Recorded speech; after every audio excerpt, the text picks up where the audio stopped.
Hi, everyone. Welcome. Okay, we are going to talk today about Amalek. Amalek. It's a big topic, actually. Amalek is our nemesis. Amalek is our arch enemy. And it's the story of Amalek, the place of Amalek in our tradition is a very, very complicated one. Complicated for ethical reasons on both ends. There seems to be something about Amalek that is so reprehensible that it warrants a kind of revenge that is in itself ethically, I think, questionable, because we have a commandment to kill all of the descendants of Amalek. It's a genocide, essentially. So that's very complicated. Like, turns into one of our commandments is Mechiat Amalek, killing all. And in fact, the first king of Israel, Saul, is punished because he doesn't kill all of Amalek. And that's a problem. He has mercy on Amalek. You're never supposed to. So it's complicated in that sense. It's also complicated if you've seen it before. You know that it's textually very complicated, very strict, conceptually very complicated, because the commandment includes an injunction to remember to wipe out the memory of Amalek. It never makes any sense. Like, we get and sort of tease our brains with that every year. Like, what does it mean to remember to wipe out? Okay, do we forget? Do we remember? It actually says that in the end. We'll see right now here. I'll put it in the chat. And the end of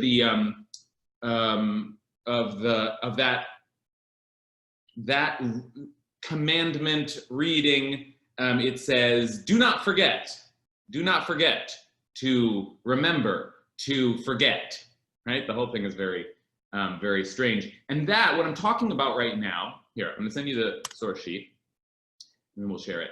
What I'm talking about right now is in this week's Torah portion, Parshat Ki Teitzei. And this week's Torah portion has the sort of the hallmark reading of Amalek, because this is the reading that we perform as a matter of ritual. Once a year we read Parshat Zachor, the chapter of remembrance. And we read it the week before Purim because Haman is thought to be linked to Amalek, a descendant of Amalek, which again gives you a sense of just how this, it's it is a little bit like, what's the enemy in I don't know, Voldemort or something like that, it's just this looming arch enemy that has entanglements everywhere and we're always constantly contending with. And so we read this once a year, and in the reading, we're told right there at the end, do not forget. So here's what it says in this reading that is, you're supposed to go to shul to hear this. This is a big deal to remember this, to actually hear these words. And the laner is supposed to be very precise. So much so that there's a tradition even to repeat the last line said slightly differently to make sure that there's some uncertainty as to how to read it. So make sure we read it right. And that gives you a sense of just how big a deal this injunction is. And yet it brings us into all of those complications, conceptual and ethical. So let's begin. Remember what Amalek did to you on your journey after you left Egypt. Zachor et asher asa lecha Amalek baderech b'tzeitchem miMitzrayim. How, undeterred by fear of God, he came up behind you on the march, to all the weary stragglers in the back, when you were tired, worn down, and did not fear God. Therefore, when the eternal your God grants you safety from all your enemies around you in the land that the eternal your God is giving you as a hereditary portion, you shall blot out the memory of Amalek from under heaven. Do not forget. Timche et zecher Amalek mitachat hashamayim lo tishkach. Okay? All right. So as we head into Amalek here, the question of Amalek and what it means, I think there are a couple of approaches for dealing with Amalek, and one of them is sort of to try and figure out historically what's going on, like who is this and what is it, whether you're as an academic historian or just like the history of the Hebrew Bible, where Amalek is initially a grandson of Esau, so that's a connection, and then, as I said, reappears throughout the books of Samuel, so a major figure there. You know, if you're a biblical critic, you would probably suspect that war gets read back into the Egypt story. Okay, so that's one way of kind of dealing with it and processing it. And of course, another way is to spiritualize it, and that's like the Hasidic approach, which is to say, like, what you're really trying to deal with is the Amalek inside of you. And the Amalek is a kind of a nameless enemy because it represents something, right? Which is good, because that, like, sort of, you know, relieves us of the burden of genocide, and also because, you know, then it gets very deep. Like, what is it about that we're still contending with? Why do we fight Amalek from generation to generation? Okay, so but I want to deal with Amalek in a little bit of a different way, which is to try and understand what it's doing here now, all of these years later, these 40 years later, because what we are doing, we're being told to remember Amalek. In the Torah's voice, we're remembering something that happened back in the book of Exodus, an actual event. So there's a very direct textual link here, and I want to look at those two pieces first, and then start to pan out a little bit. I think if we read these stories in context, we're going to start discovering some new angles. I want to give credit before we dive into a really good friend of mine, Jana Jet-Loeb, who I did a chavruta around this stuff with, because she was preparing a drasha that she's going to give at Hadar. And so we did the chavruta, and I said, well, okay, I'm going to teach this. And she said, okay, I'm going to speak about it. So she gets half the credit. Brilliant lawyer friend of mine, Jana. Okay, so let's now look. I'm having to set up a lot of pieces here, so forgive all the talking, but after we read the next text, we'll start to open it up. And then we'll see if we can pan out even further. Okay, so let's go back now in Exodus and just look at the two stories of Amalek that we get in the Torah. Okay, so we are remembering now this week in Deuteronomy. These are the last verses of this week's Torah reading, right? Tacked on at the end. We're remembering this, and then if we go back to the book of Exodus, it appears in chapter 7. Amalek came and fought with Israel at Rephidim. Now this is in Parshat Bishalach. Parshat Bishalach is Bishalach means when Pharaoh sent. So they're charging out of Egypt. And Amalek came and fought with Israel at Rephidim. Moses said to Joshua, pick some men for us and go out and do battle with Amalek. Tomorrow I will station myself on the top of the hill with the rod of God in my hand. Love that phrase. Joshua did as Moses told him and fought with Amalek, while Moses, Aaron, and Hur went up to the top of the hill.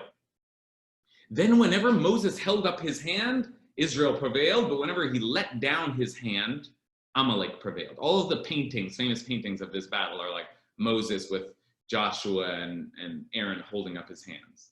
But Moses' hands grew heavy, so they took a stone and put it under him, and he sat on it, while Aaron and Hur on each side supported his hands. Thus his hands remained steady until the sun set.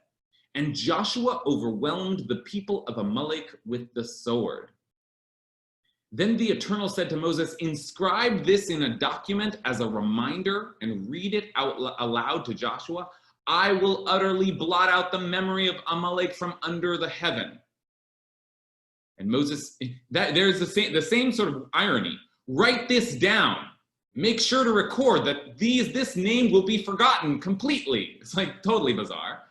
And Moses built an altar and named it Adonai Nisi. He said, it means the hand upon the throne of Yah, of God.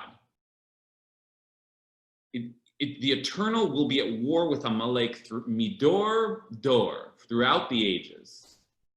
Okay, those are the two stories. And you see there are some really striking parallels, this repetition of like inscribing something in order to forget it and all. But they are also different stories, aren't they?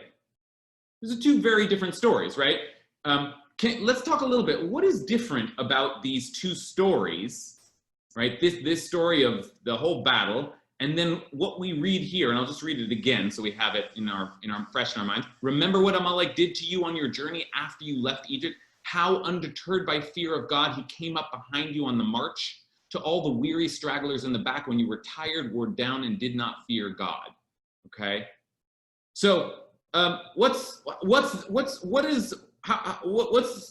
the difference between these two stories? And you know, part of what I'm asking is how does Deuteronomy in some ways reflect upon or even editorialize the earlier story? Okay, so what do you think? What are you noticing? Exodus story seems to be about, Deuteronomy story seems to be about. Yeah, Alexandra. So I don't have it in front of me still, but what struck me is that in the first story, it seems like, at least according to the translation, that neither Amalek nor the Israelites feared God.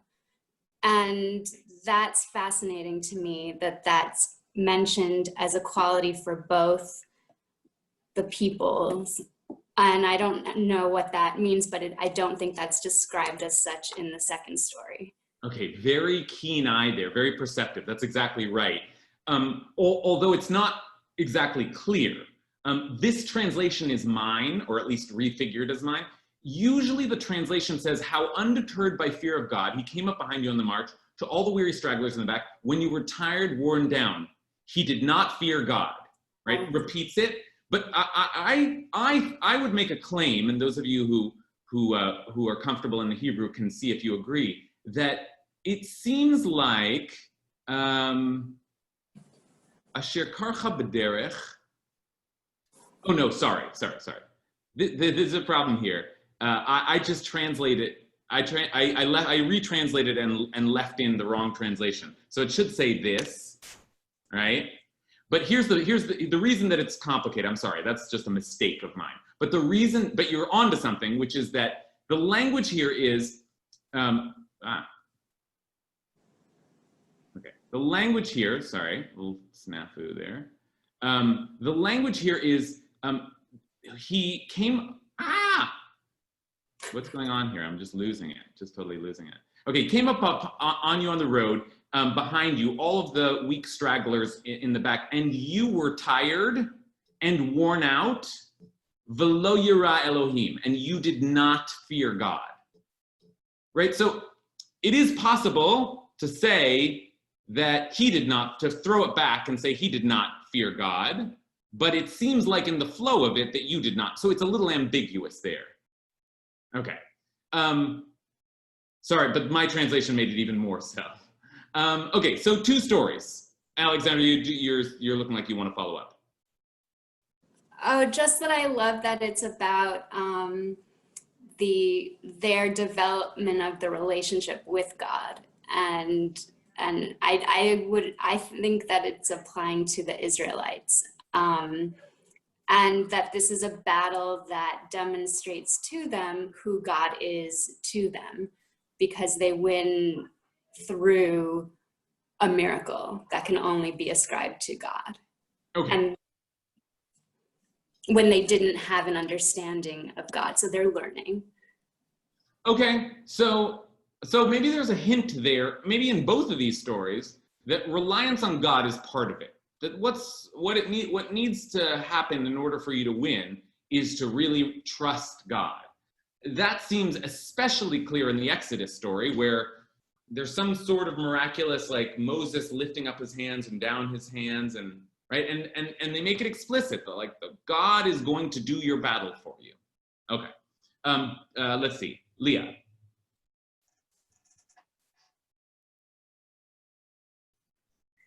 Good morning. So what I noticed between the two different sections is the first one talks about why Amalek was so bad and like what he did. And the second one is more about the action of the actual battle and what's going on with it. I think that's right. Now, what you were saying first, second, meaning the way I've laid it out on the page. Yeah, sorry, yeah, it's not actually, Yeah. Clarifying that, because I've put it backwards, so it's a little confusing. Okay. But I think Leah's right that in Exodus, it seems like what we get is an account of the battle, how it all plays out, right? Then they went up, and then when they were winning when Moses' hands were up, losing when Moses' hands were down.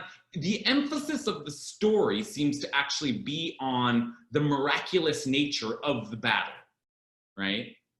And the second story, or the one in Deuteronomy, the one that's placed first here, is much more about what is awful about Amalek, right? Amalek came up behind you on the march to attack the weakest among you, got you when you were tired, worn down, right? None of that is mentioned here.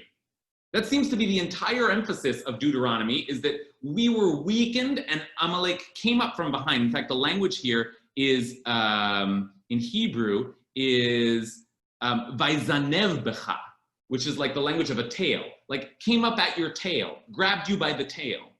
That's what seems particularly atrocious about the attack of Amalek, is that it was an ambush and from behind and attacked the most vulnerable. But that doesn't seem to be the story back in Exodus. In Exodus, it's much more like there's a battle, God's involved, Moses is doing some weird stuff with his hands, and in the end they win and have to thank God and celebrate God for that. Okay, great. Joni? Well, there were two things that came up for me. One was in Exodus, there's a real narrative about Moses, Joshua, her, and her, right? H-U-R? Yeah, sure. Yeah. And the idea of needing help, not only from God, but that we help each other. Because Moses was just exhausted. And I love that he couldn't do it alone. I mean, there's a foreshadowing, I think, of needing help.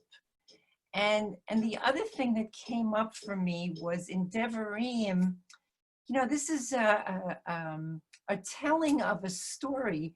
And for me, it came up like, the journey is not over. Don't get too chutzpahdik. Don't get arrogant. And it's really, really important to remember. You think the path has been cleared for you, but there's trouble. So that's yeah, I like that. I like that. And you might think, having left Egypt, like that's it. That's the end of the story. But in terms of the comparison, I think you're onto something there, and it is actually a way of connecting these two stories, because in the retelling in Deuteronomy, you're all tired, you're all weak, you're all worn down. But in the original story, though that isn't the description of the whole nation, there is an element of weakness. Moses tires and is worn down. So there's a kind of both of these stories deal with a kind of some people losing strength and other people having to come in and compensate. I'm hearing some noises from someone who might not be muted, so check your mutes. Hal.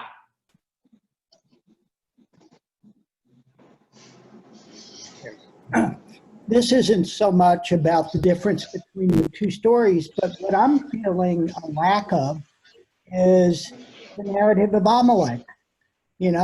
What is their perspective on this? I mean, you just have this kind of bad action, and we have very little understanding of what's motivating them. I mean, do they see this as an assault on their territory? I guess it just underscores that this is a very sort of kind of nationalistic perspective that's being conveyed in our Torah, and it'd be nice to sort of be able to look at you know, what may be very credible perspectives from a different point of view. Okay, I think that's right. I mean, I think that part of the reason that Amalek remains this sort of haunting, mysterious figure is just because it is a mystery. What's the problem with Amalek? There are lots of battles in the Torah. Why is this the one? That's just like we can't let go of. And in what is Amalek's perspective? What does Amalek want? We never get any of Amalek's motivations, and yet Amalek becomes this thing that has to be totally annihilated. And so begin the speculations, like, oh, let's read carefully. Maybe Amalek was a predator nation. They wandered around and just attacked. Or maybe the problem is like there were rules of battle and you had to attack people from the front. Or, you know, like we're speculating because we don't actually really understand. And I think that's your point. Lila? No? David?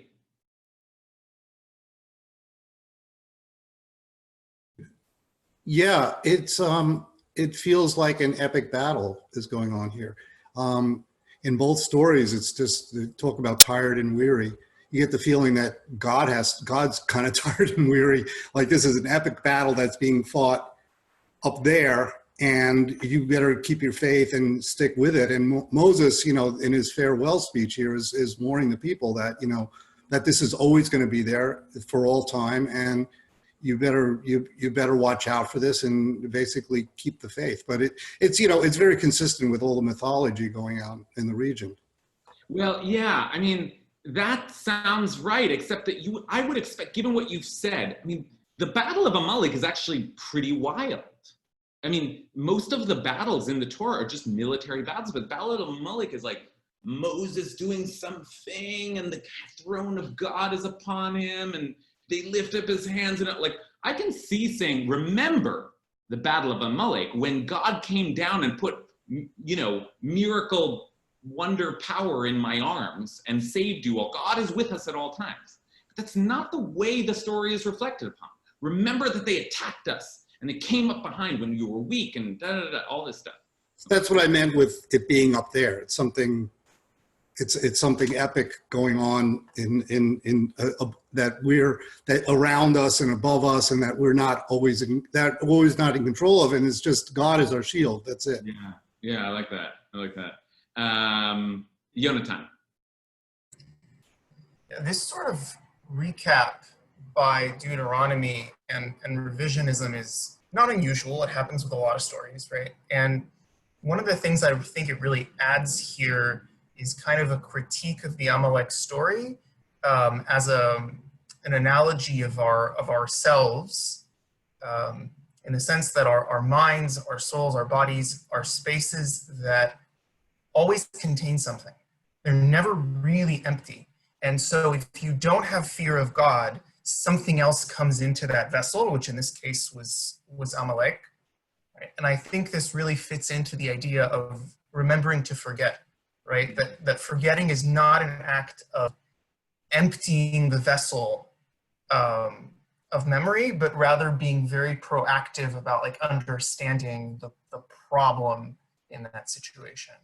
Okay, great. I really appreciate those comments, and they encourage us to focus in on Deuteronomy and Deuteronomy's seeming shift. And after all, it's Moses's voice, right? So Moses's attempt to put emphasis on potentially our like what was wrong.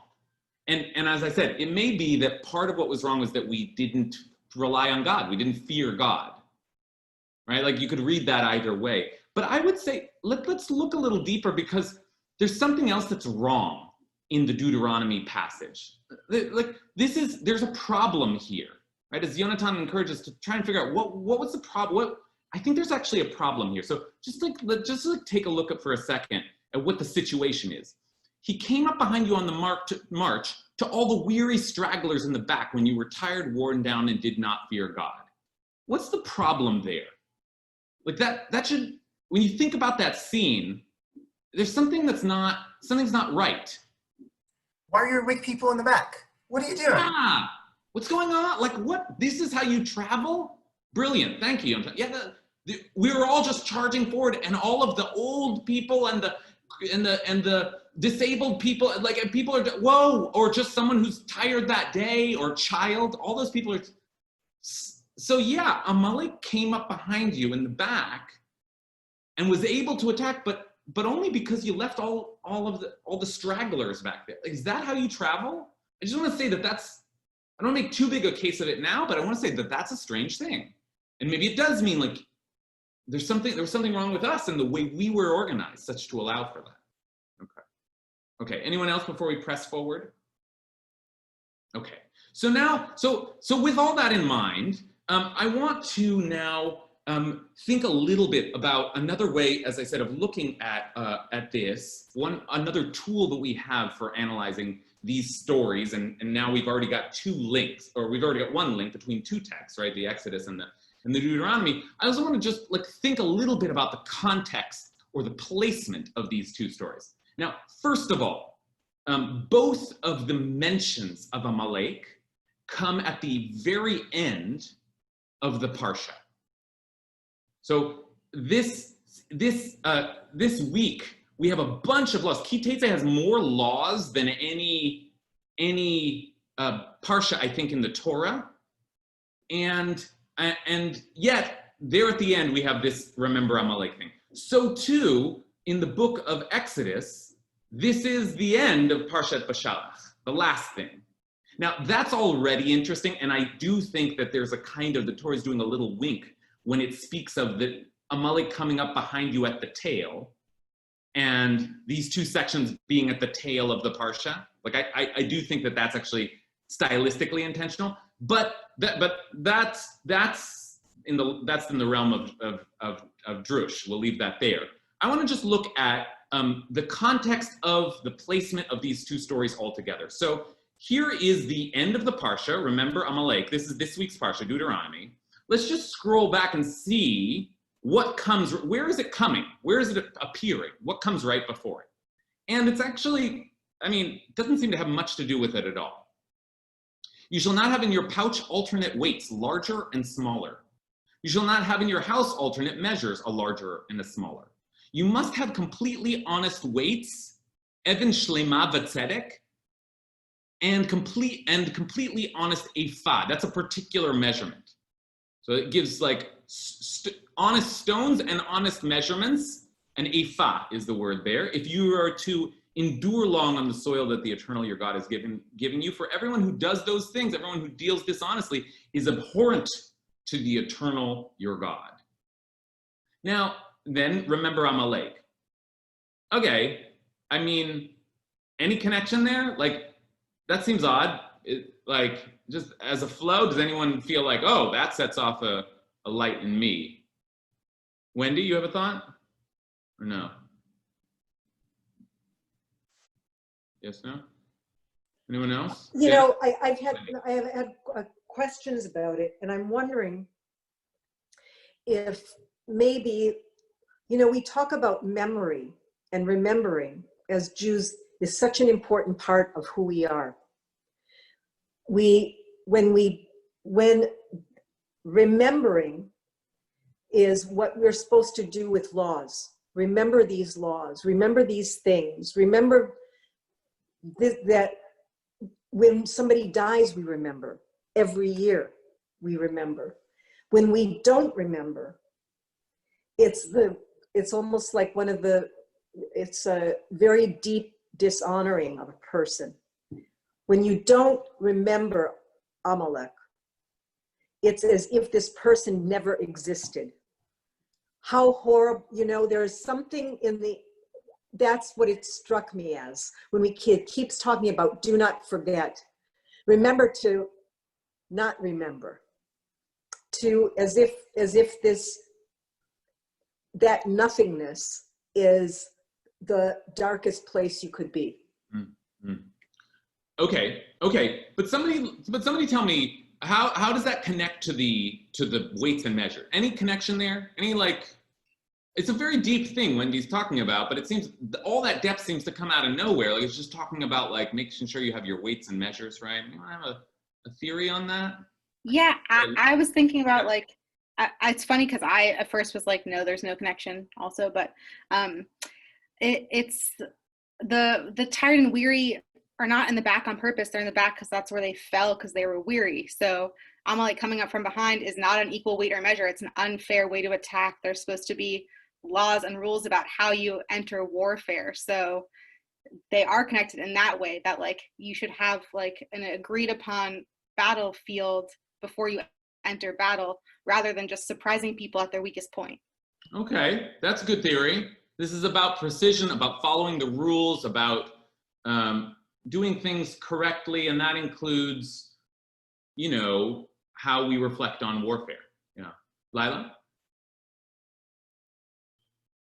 Yeah, I do agree with that, but I think it has the potential to like totally turn the Amalek thing on its head. Like, you know, I grew up at least hearing like Amalek equals like the root of all evil, and it's like we have such worse enemies really in the Torah, and like so many groups have come and, you know, waged battle on us, and it's like, why? And I think that it may have nothing to do with like these people, but the fact that like there is always the potential for like vulnerability and strength, like to coexist, like that always, there's always a power imbalance. And so like you need a reminder to be like just, because there's the possibility that you will carry these two different weighted stones.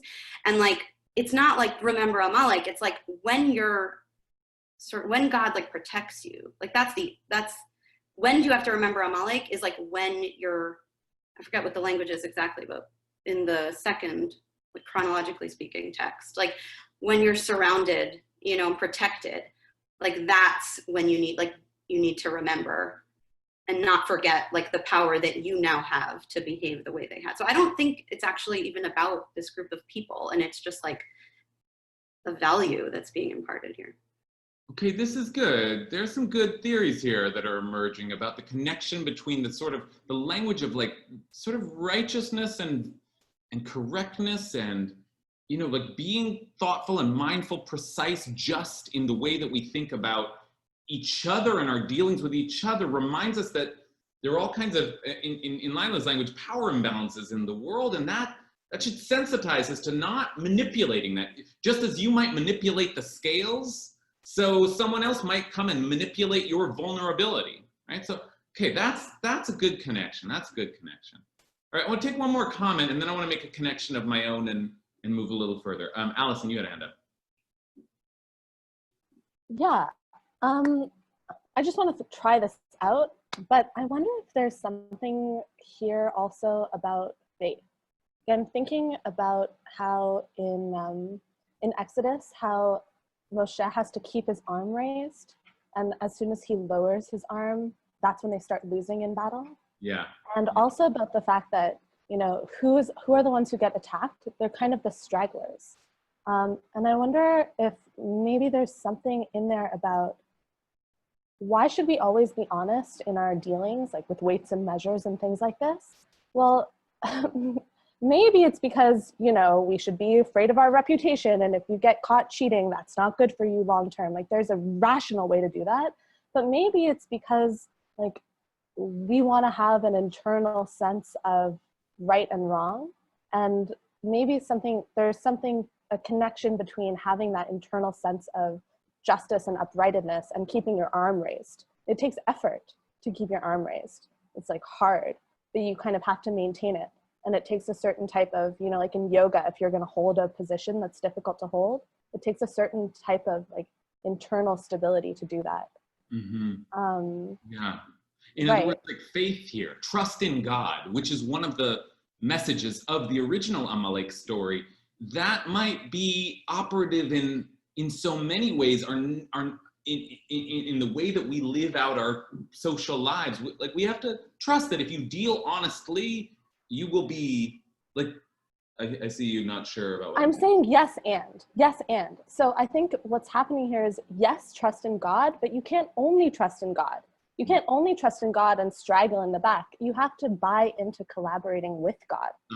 You have to accept that you have to keep your hand raised. And as long as you keep your hand raised, God will be there as a support. Yeah, okay, I like that.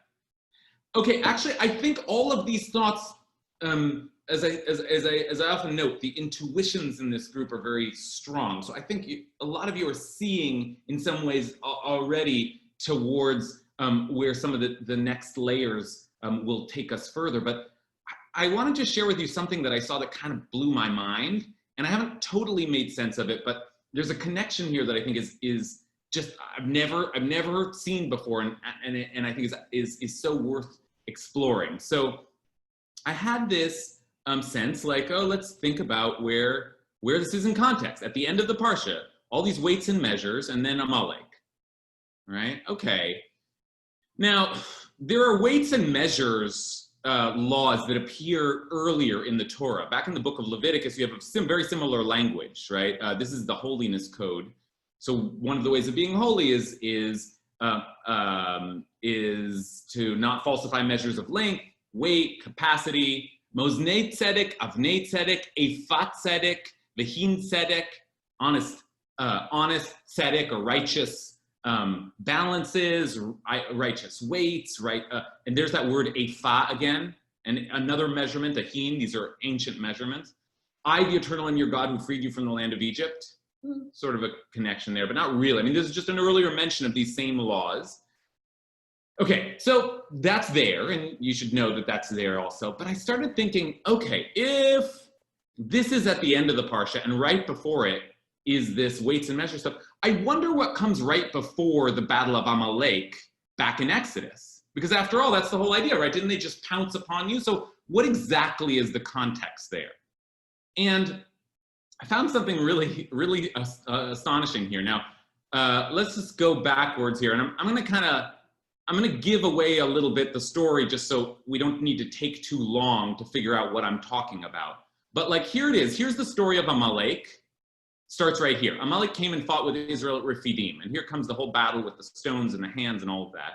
So let's look and see what comes before it. And there are two stories that come before it that are actually very similar in some ways because they both deal with a very constant theme, which is the grumbling, and the grumbling is somewhat dismissive. The misery of Israel at not having, in this case, water from the rock. So here's the paragraph right before is Moses producing water from the rock. This has another parallel later in the Torah, but this is the first water from the rock story. Okay, so they say, give us water to drink. Moses says, why do you quarrel with me? Why do you try God? They say, you brought us out of Egypt to kill us. Moses said, what am I going to do with these people? They're going to stone me. And then God says, okay, why don't you strike the rock before you and it'll produce water? Okay, so that's important. There's a little bit of a tone setting there. This is the state that they were in just before Amalek attack. But then, if you scroll back a little further to the story right before, what you have is a parallel kind of story, which is them complaining this time about food. If only we had died by the hand of the Eternal in the land of Egypt, when we sat by the flesh pots, when we ate our fill of bread. You've brought us out into the wilderness to starve us. And this is when God introduces the manna. I will rain down bread for you from the sky. Pretty big deal, right? Pretty big deal. I will rain down bread from you from the sky, and the people will go and gather each day. And now, listen to this, that I may test them to see whether they follow my instructions or not. Okay, we're gonna look at this story. This actually will be our focus. But let me just tell you what I noticed, and then suddenly my brain went crazy.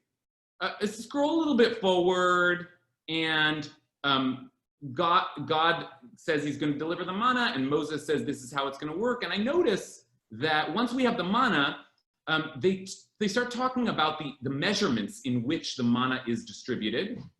The omer. Everybody's supposed to get an omer. You may know this measurement from Sfirat HaOmer. You need an omer bundle in order to be ready for Shavuot. So we count the omer.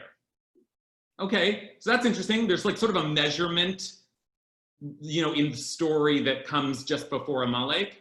That's a bit of a connection. Okay, but just like before you say, well, okay, that's nice, that's loose, I'm willing to go with you, Rabbi Kasher, or not. Take a look at this last line here. in the story of the manna. We're not going to read the whole thing, but the story of the manna, it is like, you know, they don't do what God says, and then they do, and then God says, take the manna, the Eternal has commanded, let one omer of it be kept throughout the ages, in order that they may see the bread that I fed you out of the wilderness when I brought you out of the land of Egypt. Keep a little omer jar, right? And they say this in the Midrashim, that there next to the tablets, there was like a little jar of manna, just as a remembrance of the manna. And take a jar and put one omer of manna in it and place it before the Eternal to be kept throughout the ages. It's interesting, like language of like stuff coming from the heavens, language of remembering throughout the ages. The parallel is getting stronger, isn't it? But then take a look at this. The last line, and the Israelites ate manna 40 years until they came to a settled land, and they ate the manna until they came to the border of the land of Canaan. The omer is a tenth of an ephah. The omer is 1/10 of an ephah. What the hell is that doing there? What's that line for? And by the way, you biblical critics, you have a great theory here, right? This almost looks like tacked on afterwards. And we who believe in the divinity of the Torah are going to see this as a kind of a flag towards something. But can you see what I'm seeing here? There's a kind of a line that's now shooting through. Why are you telling me that the omer is a tenth of an ephah? You want to mention the ephah here, so that by the time I get to talking about an ephah and having an honest ephah, right? Now I've got an ephah and the story of Amalek, and then this longer story of the manna, which is all about these measurements, and that story tells us at the end, just so you know, what we talked about is a tenth of an ephah. So like, I don't know about you, but like for me, this is like enough to start exploring, okay? So let's start exploring. Are people, I can't even see people say, feel like that connection? It's good connection. Are you feel compelled by this? Anybody want to respond already? You're feeling like, oh, this is what I think about that. I see else clapping. All right, it's a good connection, but is it a good connection? Let's go see what's going on in the story of the manna, okay? So let's take a look. We're not going to look at the whole thing. As you see, it's a very long. It's like it's 2 chapters long. But it's this piece here that I want to look at. The Eternal, because this is what deals with like the piece that really deals with the measurements here. Let's try and figure out what is the moral lesson in this story, and then see if there's a kind of an echo later in the story of Amalek. The Eternal spoke to Moses, I have heard the grumbling of the Israelites. Speak to them and say, by evening you shall eat flesh, and in the morning you shall have your fill of bread. And you shall know that I, the Eternal, am your God. In the evening, quail appeared and covered the camp. In the morning, there was a fall of dew about the camp. When the fall of dew lifted, there, over the surface of the wilderness, lay a fine and flaky substance, as fine as frost on the ground. Kind of a weird scene. When the Israelites saw it, they said to one another, what is it? For they did not know what it was. And Moses said to them, this is the bread which the Eternal has given you to eat. This is what the Eternal has commanded. Okay, these are the instructions. Gather as much of it as each of you requires to eat. An omer to a person, for as many of you as there are. Each of you shall fetch for those in his tent. You got 6 people in the tent, you collect 6 omers. You got 1 person in the tent, you only get 1 omer. Okay, that's the rule. The Israelites did so, some gathering much, some gathering little. That sounds like, oh, some people gathered 6, some people gathered 1. But then the next line, but when they measured it by the omer, when they actually tried to measure it out, someone who had gathered extra had no excess. And he who had gathered too little had no deficiency. They had gathered as much as they needed to eat. Okay, let's stop there. What just happened? What's the sequence of events there? God commands something, and then there's something that happens, and then when they measure it, it's different. Can someone just speak that out for me? You sort of see the sequence there? What's happening? It's as if it doesn't matter if you try to cheat or not cheat. If you try to be generous, this is what's going to happen. This is an absolute measurement. This is, it's almost, and I don't know why, but I don't know if this is tied to Moses keeping his hands up and down. There's an absoluteness of it. There's something that's just absolute is the word that keeps coming to mind. I think that's exactly right. I think you've read it correctly. That is, it seems that God says, here's the deal. Everybody needs 1 omer to survive. I'm God, and I know how much you need. I made your bodies. You need 1 omer every day to survive. Okay, that's part of the way this substance works. And so the people go out, and you can collect as many omers as you need for your family. Collect 1 omer. And the people go out, and they collect, and it seems good. But actually, when they measure it, what we learn is that some people had tried to gather more than what they deserved, right? And some people had tried to gather less than they deserved. Now that doesn't make sense either, but when they measure it by the omer, someone who had gathered extra had no excess, someone who had gathered too little had no deficiency. They gathered as much as they had gathered. This is the miracle. They had gathered as much as they needed to eat. Okay? So God says you can all collect an omer, but some people take 2 omers. And some people, and this is more interesting, some people take less. But actually God, then the next day, they realize when they measure it, not the next day, that day they measure it, and no, everybody had the exact amount. So there's some kind of some kind of situation where the people are not following the precise measurements, but God just makes it so. Okay? Now we have to think, why would people gather more than they need? Okay, that I don't even have to ask that question. They're hoarding. They're trying to save for later. But why would people gather less than they need? Who would gather less than, you're in the desert, for God's sake. They're not big eaters. Okay, good, thank you, Ruth. That's like, it's like kind of a funny answer, but yeah, maybe some of them are like, you know what? I don't need it, I'm good. I don't need it. I'll be okay. Don't worry about me, I'll just sit alone in the corner, and that Jew is there too. So, okay, but that's interesting. Now we have two kind of characters that we're dealing with, and God is saying, I don't like either of those approaches. If you take more than you need, no, you can't have that. If you take less than you need, I don't want that either. Everybody gets the same amount. That's what I said. Okay, let's push a little bit forward. We're going to analyze a little bit more, and then we'll pull back and see what you think. Because this problem of people gathering a little bit too much or a little bit too little, God just solves with a miracle, right? But the problems continue. Moses says to them, let no one leave any of it over until morning. In other words, every time you get the omer, eat the whole omer. This is how much you will need to survive in the desert, right? Think about drink a whole liter of water every day that you're in the desert, right? But they paid no attention to Moses. Some of them left it until morning. They tried to keep it. And again, I could ask you the question, what are they doing? And it's pretty straightforward. They're hoarding. And all of us who went shopping as the coronavirus set in know what it's like to begin hoarding, right? To worry, I'm not going to be able to get to the grocery store again, right? So I need to buy more. But it doesn't work. It became infested with maggots and stank. Moses was angry at them. So they gathered it every morning, each as much as he needed to eat.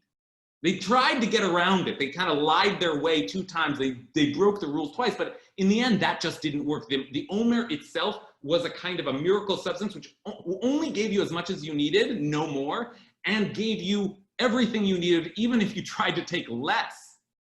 Interesting. Just one more detail, and then we'll totally pull back and see what you all think of this.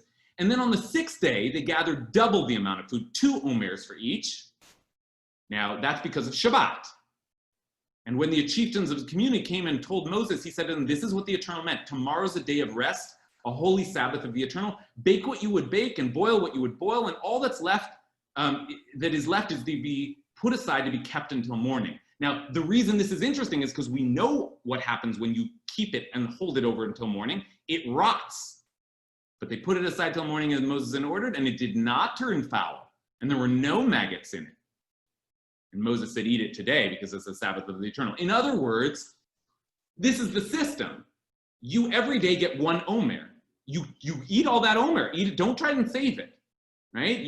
God will provide the omer the next day, and you're going to try and get it. No, that's just, if you try to save it, it's not going to work. It'll just turn rotten. But on Friday, you get 2 omers, and that will keep the next day.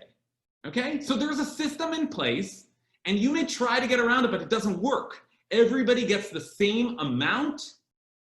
Nobody should take more. Nobody should take less. And that will be enough, and God will provide. Now, and then at the end of that story, and just remember, all that thing that they had to collect, that's 1/10 of any 5. So now I ask you, like, is there something in this story that leads our way into the battle with Amalek? Okay? Something about that lesson of everybody having what they need and everybody following the rules and being taken care of on a daily basis. What does that have? Somebody start to tie the threads together for me. Let's begin with Julia. Hi. Yeah, so it sounds like if we're talking about like whether you have well-balanced or you have the correct kind of balances, and if we think about the way that the Israelites were positioned, I was thinking about what Jenna had said about how like they may have like just fallen to the back, but also like, should you not intentionally balance it so you protect those maybe who are weaker and they didn't do that, so they weren't balanced and therefore they weren't protected as a community, and maybe that's where you can draw the connection of like the physical balances and like the whole community. Good. So we're starting to see a parallel here in the 2 stories between the more vulnerable and the more right and the more mighty. Yeah, like there are imbalances here. Okay, Jonathan, are you with us? I think there's a repeating message here about preparation, and that only some of the decision that's being made is being made in the moment. A lot of the decision making happens in advance. So, for example, you can put your stack, and 9 days out of 10 that may work for you, but that one day that Amalek comes, it's too late to change that decision. Same for keeping an ephah in your house that's too large or too small. When the temptation strikes you to use that in order to cheat someone in a transaction, you may succumb to temptation. But if you didn't have that ephah in the first place, even if you have that temptation, you can't cheat. Good. The theme of preparation that Jonathan introduces here, very, very, it's not just that there are rules, but it requires a certain kind of like strategy, deliberation, careful, and that's in how you feed yourselves, and it's in how you do business, and it's in how you march through the desert, right? Like if you have strong people are going to be huddled around the edges, that will move forward that way. We'll make sure that we keep everybody safe. Think about that as a sort of preparatory move, instead of just like, let's go. We'll get some food, we'll get it when we get it. I'm gonna take a little more if I can find it, and you follow me if you can, okay? All right, it's just time for a couple more comments here. Hannah? Okay, get ready, people. It's gonna be weird. Okay, so this is not related to anything that's been said, but this is just some stuff. Okay, so I've been thinking about the fact that part of it says that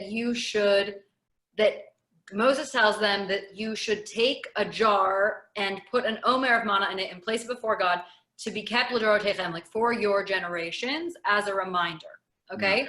So I'm thinking about how this omer of manna, which you're keeping for your generations, is a reminder to you of the importance of balance, checks and balances, of these equal balanced weights, and making sure that everyone is getting what they deserve. And similarly, Amalek is the representation that we keep for our generations of how to treat people in an embodied form, as opposed to in this omer of manna, but that we have these 2 different parallel reminders of how we should be acting. One is this physical object, this physical substance, and one is a people. And the last thing I want to say is that one of my favorite parts of the Talmud in Sanhedrin is this reminder that the descendants of Haman taught in Bnei Brak, that the descendants of Haman taught in our most special Torah centers, essentially, and Haman was a descendant of Amalek, and that maybe the reminder of Amalek is not that we have to destroy them in the sense that we think about it, but that in bringing them into our spaces, in giving them access, we can reteach the kinds of feelings and emotions and thoughts that they have. I have to give credit to Dr. Aryeh Cohen. He was the first one who pointed that out to me. But I think there's something really powerful about how are they a reminder, but also that destroying them can be destroying their ideology, destroying the fact that they attacked our weakest people, destroying the fact that they weren't able to follow through on everyone getting what they deserved. But how can we actually make those people part of our communities? And how can we teach them and help them unlearn those things so that we can always remember that as a reminder, but also find other ways to understand what they're here to teach us? Okay. All right. That's. I know it's very rambling. I don't know if. No, I mean that's a lot of good stuff. I just want to underline just a couple of points that you made. Just to do some really stark parallels, which are that we do have these two things that you're supposed to remember throughout the generations, and both of them have something to do with your survival, right? And now we can begin to think, as Hannah was doing, about, well, what is the difference between these two forms of sustenance or safety or survival or forms of memory? But yes, the manna and Amalek both are reminders of a certain kind of ongoing struggle. And I guess I want to suggest that part of what's happening in that struggle, part of what we're being taught by linking the story of Amalek to the story of the manna, but really the larger concept of fair dealings and fair distribution. Remember, everybody gets the same thing. And I can't help but feel like there's some message here that the Torah is trying to communicate that, look, you're starting to set up a new society. What happens when you set up a new society? Kol da'alim gabar, as the Talmud says. May the strongest take what they will. That's the way it works in the state. Some people take more, and you know what? Some people actually take less. There are people who,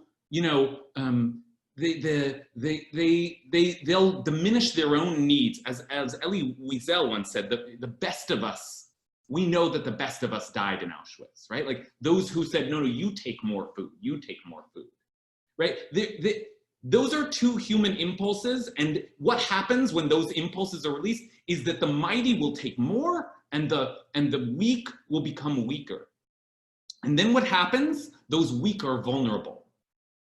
Those weak are ready for attack.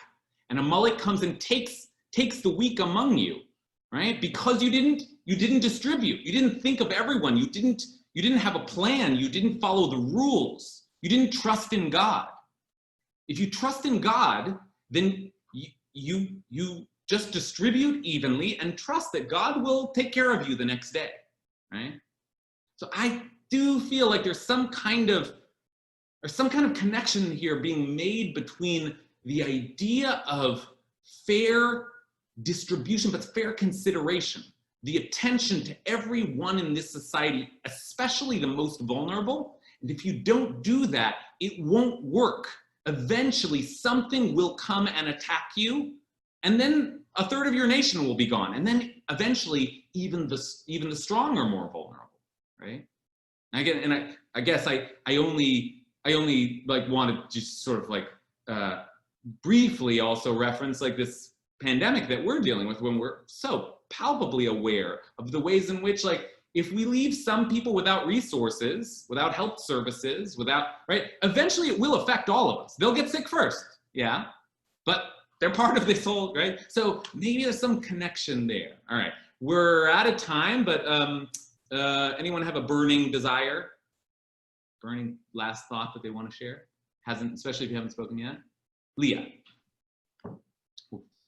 So this is not related to what we've been talking about. It's related to one of the texts, the text in the Shemot that you brought up, the second one about Amalek, fighting Amalek with Moshe, Aaron, and Hor. It made me think of high holidays, which is very apropos right now, and Rabbi Brous talking about how when we prostrate ourselves on the ground for Elenu, that we hold up our hands, and that how other people can help us, like in the community, to help raise us up. I believe it's based off of the story of Moses and having his hands held up. So it was like a nice connection to think about as we were learning today. Do you know that? Yeah. There's no question in my mind that there is a kind of a humanist ethic here of like, take care of each other. But there's also like, trust God. Who said that earlier? Someone said that earlier. It's both. Yeah. Allison said both, right? Like, the part of what you need to realize is like, you have to take care of each other if this is going to work. But on the other hand, you know, if you don't trust that God's going to provide for you the next day, none of this is going to work. So it's both. It's both. All right. I think we should stop there. Good to learn with you, everybody, today. Thank you so much. See you all, I don't know, later in the week, I hope. Maybe Shabbat, or maybe next week. Bye. Thank you. Bye.